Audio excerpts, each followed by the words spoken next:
I just wanted to come on here and say before this starts, thank you so much for like all of the support. 1K, that's just insane.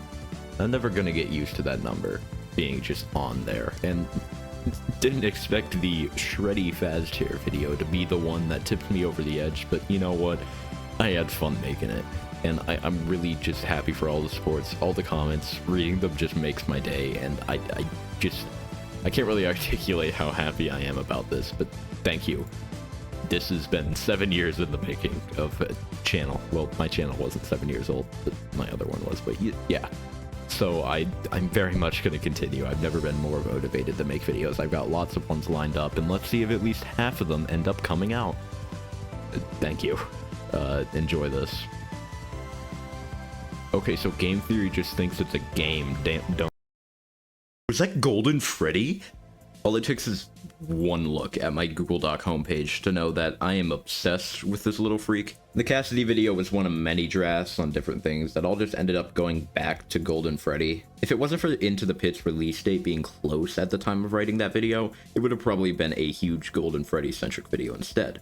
But I wanted to get my thoughts out about Stitchline before Into the Pit because I felt like it would have confirmed or debunked it outright, and it did do stuff? I don't really know. It's getting more complicated. So back to the Yellow Bear for me. Another thing I mentioned in my Cassidy video is how I strongly believed in Golden Duo, the theory that both Cassidy and CC possess Golden Freddy. At least a large chunk of CC, or a memoryless CC consciousness is in Golden Freddy. Shatter victim, woohoo. And I was only proven more right. The general evidence I had is Cassidy is definitely Golden Freddy. That's like 101. Both the Stitch Wraith duo and Gregor and Cassidy seem to somewhat reflect Cassidy and CC and reinforce them as being a duo in some way, along with all the sort of parallels with the Stitch Wraith to a lot of theorized Golden Duo path lines like Plush Victim, Shatter Victim, Alter S. They're both in the logbook. CC has lots of connections to Golden Freddy, and the real Jake being sort of similar to CC. Basically, both Jake and CC are talked through a toy by a parental figure, but there's also some other weird entity present, which is pretty much what I believe Fredbear's deal is, and that just lines up way too much. Like, there is not one other point in this franchise where anyone else is talked to through a toy they have by their dad, except for CC. And it's also a sort of tragic story that doesn't really end in a murder. I guess you could consider CC a murder, and I guess it kind of was William's fault, but you get the point. I feel like the toy thing just cements it for me. And another detail that I didn't even know about, but John FNAF brought up in his Golden Freddy video, is that in the movie, the Golden Freddy kid's head on the Yellow Rabbit drawing is taped on over another, with another kid underneath, having two kids in the same spot. And the week before gave us even more damning evidence for this. We get an audio transcription of the bite of 83. You punch in the numbers. 1983. The phone line crackles. Then you hear a sobbing child. There's definitely a little boy crying on the other end of the line. He's shouting, "No, let me go." You lean forward. "Hello? Hello? Are you there? Talk to me, kid." "No, please. I don't want to." Your skin prickles. You realize you are listening to a recording. You can't help anyone give you a closer look. Another boy says, his voice mean and hard. You hear children's laughter and bubbly pop music. One of Fredbear's original hits. The secret ingredient is you, which you haven't heard in years. "Hey, stop that. Put him down," a man shouts. "Get back from the stage. Do not touch the bear." People start shouting and screaming. The music plays on. The boy cries on until crunch. You hang up the phone, but you still hear a child crying. You twist around in your seat and see crunch. Game over. Not only is this really cool that we actually get something outside of a really rudimentary minigame, but the fact that phone guy dies to something here is interesting. It's an animatronic in his office that has the ability to tangibly bite something, not just a ghost kid, and it comes right after the bite of 83 phone call, where the crying child dies to Fredbear. The only animatronic I could ever see being here is Fredbear, and it comes after the crying child's death. That is just screaming, the crying child is in Golden Freddy to me. And there's also a little detail of another call where there's like a crying child that says "It's me," but I don't think that really means much, and honestly, "It's me" isn't a Golden Freddy specific thing. So I want to establish that I will be going forward with the belief that Cassidy and Cece are in Golden Freddy. Oh, and to mention, Cece being in Golden Freddy doesn't necessitate Shatter Victim being wrong. It can still work, just without his full consciousness being split, or just a large chunk of him is in Golden Freddy. But I got to some thinking. Even before the big anniversary week, there was something brewing in my mind. Something that I originally wrote off as crazy, but the more I think about it, the more it clicks. Because I'm not sure if I was right with Golden Duo. I think I was wrong. I think I forgot something. Because I don't think it is Golden Duo. I think it's a trio, or a triad, because that's already taken. I believe that there is a third spirit inside of Golden Freddy, one that we know all too well, one that's been hinted at for years, and that soul is... Oh, hey, wow, day 4, I knew you could do it. Hey, listen, I may not be around to send you a message tomorrow. It's been a bad night here for me. I'm kind of glad that I recorded my messages for you when I did. Hey, do me a favor. Maybe sometime you could check inside those suits in the back room.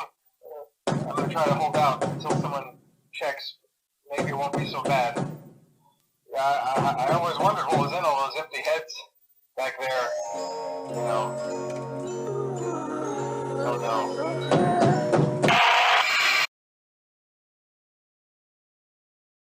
Okay, so this is nothing new. Phone Guy being Golden Freddy has always been a possibility, but I just don't see many people discussing it nowadays. It just seems so out there. But I don't think it is. What first led me to believe that there was even a possibility of another soul present in Golden Freddy was an Ultimate Custom Night, specifically with Nightmare Fredbear. Now, I at one point just went down a rabbit hole of like overanalyzing every UCN voice line, and that gave me so many video ideas. I have FNAF theories for days. But here, we're gonna listen to Nightmare Fredbear. And it's not even the content of the voice lines, but the voice itself. Now, if you listen to them, you will notice that there are multiple voices layered over each other, and it sounds really cool. We know who our friends are, and you are not one of them. Let me put you back together, then take you apart all over again.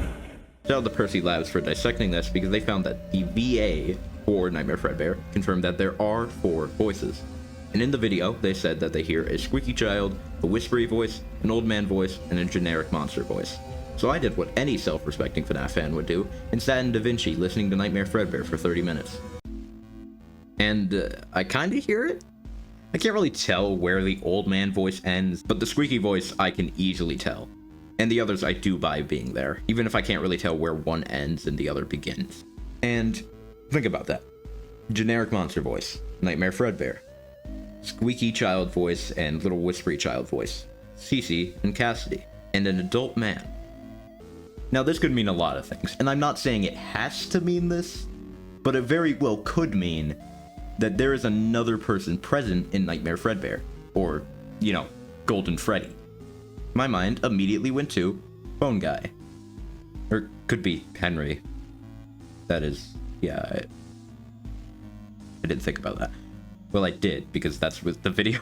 That's where the video that talked about the Nightmare Fredbear, they proposed that. I just kind of forgot. So I decided to reevaluate the Night 4 phone call, because there's a detail that I didn't put too much attention to, but should have. Because when Phone Guy dies, the specific sound played is that of Golden Freddy's jump scare. Not the little scream from all the others, specifically Golden Freddy's. Meaning, Golden Freddy killed Phone Guy, which is just really interesting. Now, of course, he gets ambushed by all of them, but Golden Freddy's the one that played the jump scare, and the jump scare is always signifying of a death, a kill. So I think that means that Golden Freddy killed him. Not only that, but in the call, he mentions checking inside the suits in the back room, which he probably plans to hide in since he says, I'm gonna like wait it out. But what also happens to night guards when they get got is they get stuffed in a suit. We see that happen to Mike in the game over screen, and it's more reinforced by the movie Freddy Fazbear being the night guard killer thing. The fact that the break-in gang are stuffed in suits as well supports that. So I definitely think that even though this might have meant Phone Guy saying, I'm gonna wait it out in the suits, considering other details later, I think it could either be a double entendre or he knows he'll end up in a suit. The more I think about it, it's probably the latter, actually. But anyways, so he gets stuffed in a suit, probably killed by Golden Freddy. How can this prove anything? And that's what I thought for a while, until the week before came out. This is one of my favorite FNAF books to date, up there with the Security Logbook as a must-read. I love how they characterize Phone Guy. Dude named Ralph, who's like the SpongeBob of Freddy's, loving his job, always being an employee of the month. And he also feels like a caretaker for the animatronics, fueled by his experiences as a child, wanting to help those who aren't given help. He also has a daughter named Capelia. We'll get to her, that he cares for deeply, and in so many of the deaths, the last thing he thinks about is her. He just wants to get back home to his daughter, which does make the fact that he dies a bit more sad, I'm not gonna lie. When they mentioned, oh yeah, and he has a daughter, I was like, oh. While I was originally worried by this book because of the abundance of endings, it makes it pretty easy to tell which is canon. It gives us an ending that is just the events of the Night 4 phone call. So we get a bit more information about what goes down. Firstly, it's actually Night 5 when he dies, funnily enough. He just didn't record a Night 4 one. This one gets played on Night 4. And we also get confirmation that he is indeed stuffed in a suit, caused by almost all of the animatronics jumping him. And it all ends with a very, very interesting line.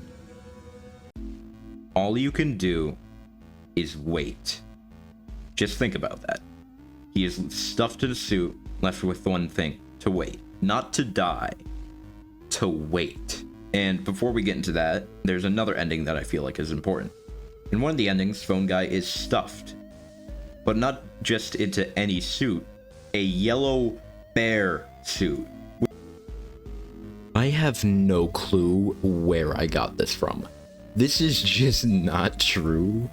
There is an ending that a lot of people think he's stuffed into the yellow bear suit because it talks about him being unable to move very much, like the suit can't move, and there's an It's Me reference. But there is no description of a yellow bear suit. I don't know where I got this information from, but it's more of a theory as to what that suit could be.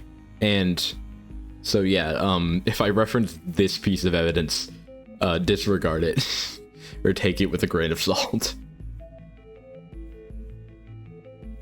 Which is like huge. It isn't the canon ending, but it means that he can be stuffed into Fredbear. The animatronics would reasonably decide to stuff him in Fredbear, and it's also just a thing that Scott put in the book. Why? The implication of Phone Guy being stuffed in Golden Freddy is just so insane to me, and I was just absolutely flabbergasted because I was like, oh my gosh, was that actually a stroke of genius? The Nightmare Fredbear craze? Am I the next the Matthew Patrick? And it's not a confirmation, but it's an establishment of it being possible, as I feel like most of the non-canon endings are just possibilities and road characters could have gone down, but not stuff that actually happened. And with everything else, the Golden Freddy jump scare, the Nightmare Fredbear lines, the narrative poeticness of Phone Guy's relationship with Golden Duo, etc., it's a pretty solid argument for the fact that Ralph is the third soul in Golden. I also want to mention, since that piece of evidence fell a bit short, here's another little thing. If Phone Guy is stuffed, which I get into, why wouldn't he possess Golden Freddy? Like, why would we have, like, I don't know, Bonnie Duo? Like, that would be so random. The only thing I could feasibly see being the suit he's stuffed in that's not Golden Freddy is Foxy, because he kind of likes Foxy. But, like, if we go with the assumption that Phone Guy is stuffed into a suit and does possess that suit, I just don't see a reason for it not to be Golden Freddy. And I also forget to mention, if we're going with the whole, you need to experience a lot of agony to possess things as an adult, I forgot to mention, Golden Freddy is a springlock suit. I completely failed to just say that. That kind of adds some context. Now, do we know Ralph is springtrapped? I mean, springlocked? No, probably not, but you know what I mean. You don't know what I mean. Why did I say that? But, you know, maybe in the possibility that he is, we could consider that. And that would make all 3 Golden Freddy victims a springlock failure, allegedly, maybe with the crying child. That is debatable. So is Cat. Actually, every single one of these is debatable. I don't know what I'm getting on about. Anyways. And this is the part where I feel like I should talk about the mechanics of possession in this franchise. We know that when a kid is stuffed in a suit, they will almost definitely possess it. If they are hugged or in very close proximity to one, the same applies. But those are kids. How do we know an adult like Ralph will possess the suit? William seems to specifically kill kids, maybe motivated by the fact that their souls are more easily possessable. They're possessors. They're more likely to be possessors. But there is an adult character that does die and possesses a suit. William. There are 3 factors that I feel like could play into William's death that would still justify the children's possession working a bit differently. 1, William is spring-locked. 2, William experiences a lot of agony. And 3, William has a desire to live on. So let's look at Ralph. We know that getting stuffed is both a painful and harmful experience. We are both told and shown that the wearer's eyes fall out, so it's not meant for a person to be inside. And even though spring locking is notoriously brutal, I feel like this might be able to compare to it, because this still will probably produce a lot of agony. Getting stuffed and cramped into a dangerous suit, that's just not fun. And he's also going to be in really, really close proximity to the metal, because spring locking, you know, the metal stabs into William. So maybe, I don't know, since you have to be in extra close proximity, but that just doesn't really make sense. So that leaves the one last criteria that could be the cause for William possessing the suit, even though he's an adult: the will to keep going. And I think this all comes down to one character, Coppelia. Coppelia is very important when it comes to this theory. Ignoring the weird connections that come with her name, she serves as a big motivator for Ralph throughout the book. He really cares for her. Ralph is a very caring person, and not just to his daughter, a caretaker of the animatronics too. And he says part of why he likes his job at Freddy's is because he wants to help a lot of people that he can sort of sympathize with, young kids that are struggling. And I feel like even though he might not directly address the animatronics as also people he wants to help, it can be implied because they are kids. I feel like that might be a little, like, I don't know, dramatic irony thing. Is that the right irony? I forget. Ralph has a reason to keep living in this ending. Not because of hatred or evil, but because of love. Love for his daughter and keeping her safe. His love for the animatronic characters he's come to see as people. He can't let go yet. That's why he waits. In the good secret ending with Bronwyn and everything, it ends with Golden Freddy killing Ralph, repeating, "It's me," but also, "She's safe."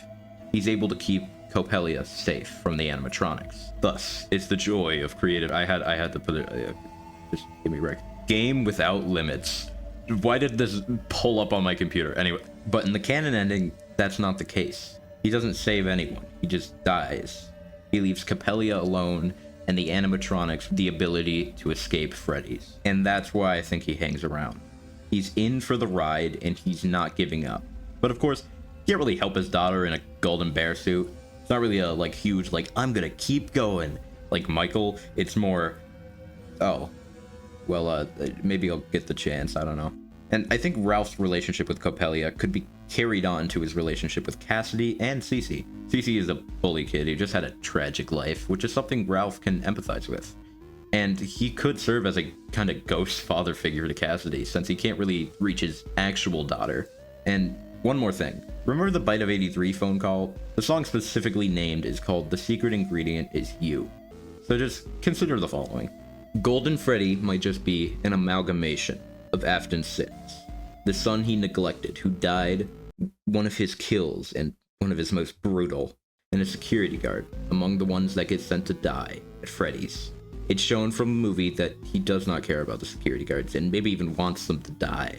Afton's 3 greatest harms: his family, the kids, and the workers. The trio of agony that he has created. Golden Freddy is in opposition to Afton and a lot of stuff. Even if you don't believe that a Golden Freddy spirit is the one you should not have killed, Golden Freddy is still antagonistic towards Afton. And at this point in the story, 2/3 of that criteria has been met. And the secret ingredient is Ralph. Maybe I'm overthinking this. Okay, so next up, let me just say, the rest of this video is going to be insane ramblings, and I just want to kind of put what I just said before in kind of a vacuum, or just imagine in a vacuum. Please don't associate with like the really crazy stuff. The rest is a stretch. I personally think that this is a really strong theory, but the rest I get into, just take it with a grain of salt. This is more me throwing Freddy spaghetti at the wall and seeing what sticks. Now, this might be a stretch, but consider FNAF World's Old Man Consequences ending. When you go into the lake, you are greeted by the sprite of a taller silhouette holding two smaller silhouettes with colors flashing in front of them, and in the files, there's the words "Happiest Day" off screen. No, I'm not super confident in this, as I think this being Henry, as I think this being Henry, Sammy Believer's Rise, or Mike with Elizabeth and Cece is more likely, but it could be Ralph, Cassidy, and Cece. Ralph helping the Golden Duo move on to their happiest day, because the puppet doesn't really get Golden Freddy there. FNAF World seems to be setting up the breadcrumbs, so what if the clock ending isn't canon, and the Old Man Consequences ending is canon, and instead of the Golden Freddy, happiest day isn't, that's Andrew from the Shreddy Fat. Golden Freddy is always there, and since FNAF World guides Cece, could Ralph have guided Cassidy after the fact to the lake? Here we go, adding on to the stretchy theories. How do I put this? Phone guy is Old Man Consequences.